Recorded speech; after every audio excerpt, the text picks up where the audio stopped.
Hey guys, it's Z, and what exactly is going on here?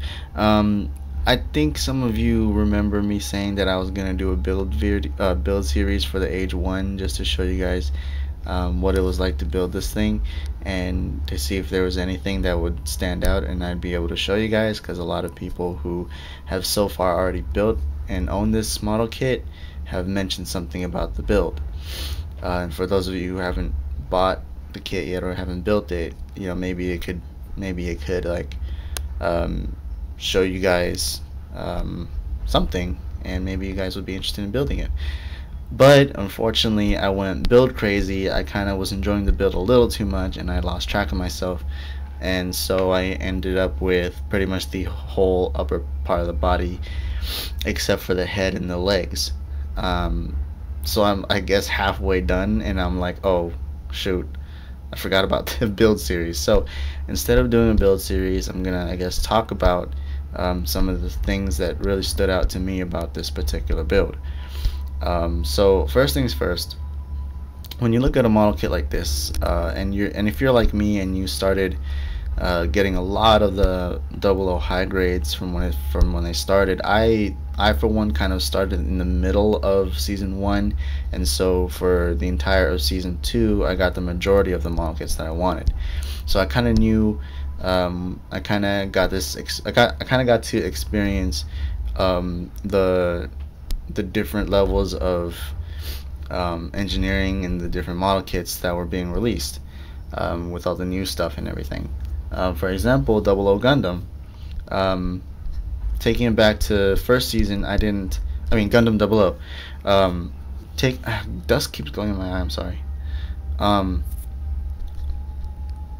Taking it back to first season, I didn't, like I said, I started in the middle of first season, so I had to catch up on the first few episodes.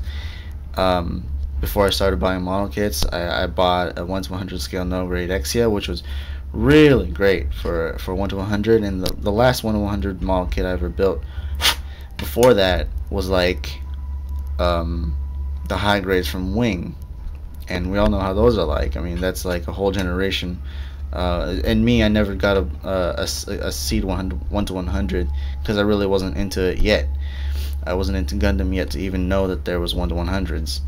Um, but I got these Destiny and high grade Destiny and Strike Freedom, so I kind of knew what the high grade line was like and where it was going since the last time I actually built a high grade 1 to 144 and a high grade 1 to 100. So now, fast forwarding to Double O Season 2, we got the Double O Gundam over there, which was, when it was released, it was like, oh wow, like it's a new season, it's a new model kit, it's got lots of potential, um, and when that kit was released and everyone started getting it, it was one of the best high grades ever at the time of, and I still think it's one of the best high grades you can get out there. Uh, and that same kind of wow factor that a lot of people got with the Double O Gundam being really superposable, but at the same time the build was very simple. It had its things to it that made it different from like a season one model kit, Double O Gundam season one model kit. Um, so it had a lot of surprising things about it. So if you've built that and then all the other high grades from I would say all the way up until the movie kits, then you kind of, and you're transitioning into the Gundam age line, you're kind of expecting, there's this kind of level of expectation that, is this age one gonna have that same level of wow factor to it?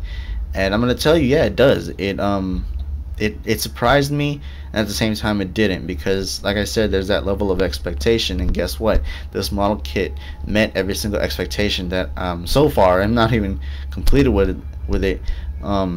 So far it's proven to be pretty surprising, from the construction of the chest, how every single piece here is a separate color.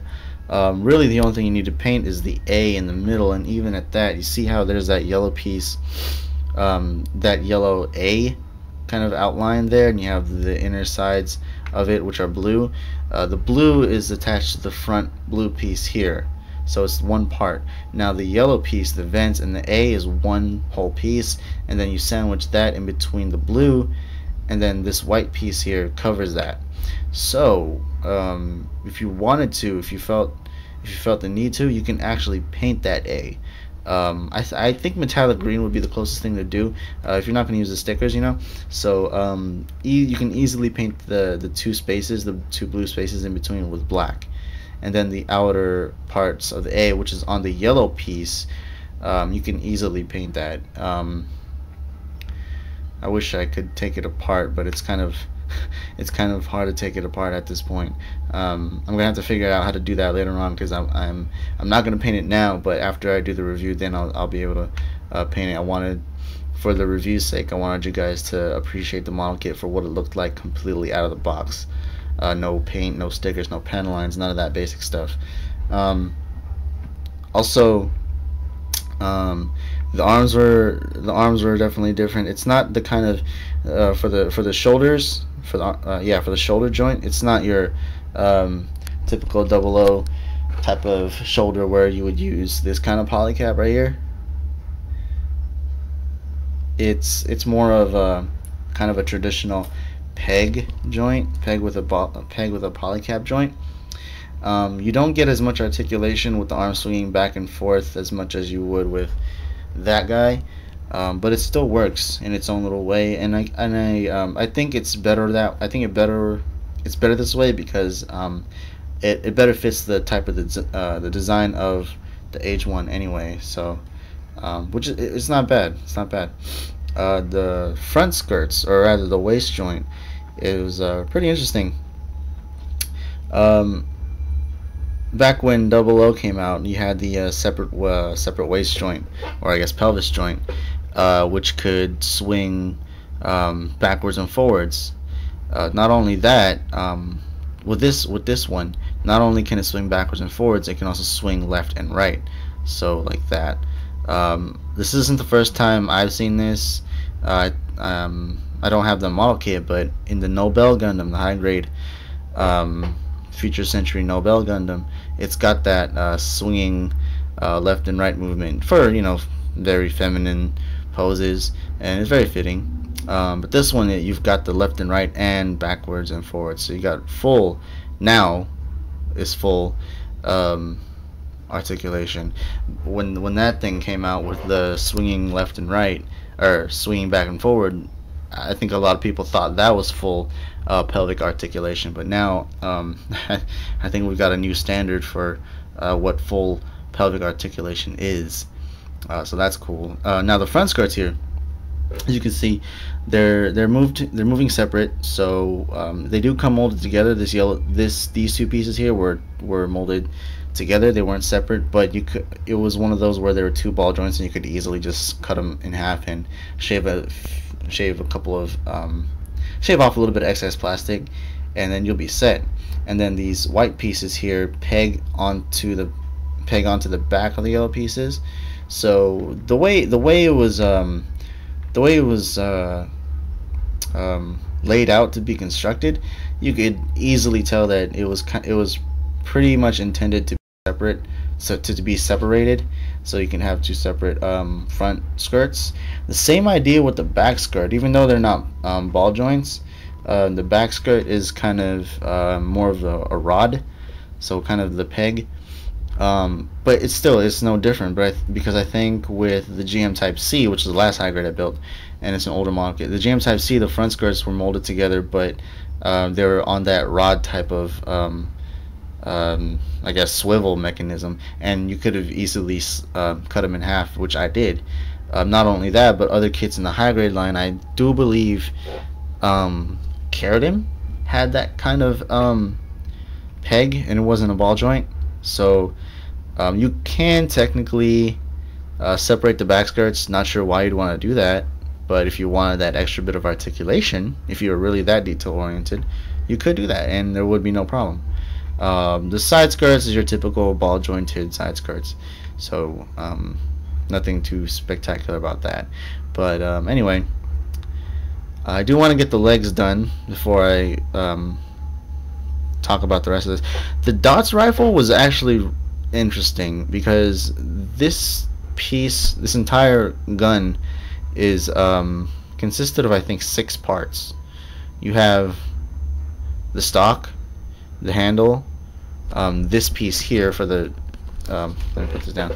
This piece here is separate, and then you have the 2 halves with the extra handle in between. So that was about, yeah, 6 parts, which is pretty interesting because if you look at kits like the high grade Jesta, which is only made up of what, 2 or 3 pieces, and it's really detailed, it kind of makes you wonder. I'm not sure why this needed all those pieces to do that. I mean, this could have been just the 2 halves, and then well, of course it had to be the 2 halves because you have the swiveling handle right here. But these pieces here, I'm not sure why it was built the way it was. It's like they added an extra unnecessary extra step just to build it. But whatever, maybe it's better that way, I guess. But other than that, just the way this thing looks, like I said, I haven't panel lined it or anything. No paint. This is just straight out of the box, just so you guys can appreciate what this thing looks like real quick. Its part separation, color separation is really great. The one thing though that so far annoyed me is the fact that it still has, I keep forgetting the proper terms for these things, but the gates, they're still fat ones, and I hate the fat ones because, like, you with the big ones, the thicker ones, you can end up with scars like right there, the blue on the shield. I ended up with a lot on the gray pieces, but luckily they're not even showing anyway. Well, the gray pieces on the shield, they're not showing. They're underneath the blue. There's some areas on the white, but you can't see it, of course, because it's white, and that's okay. But on the blue, it was rather annoying. There's a scar right there towards the end. I don't know if you could make that out.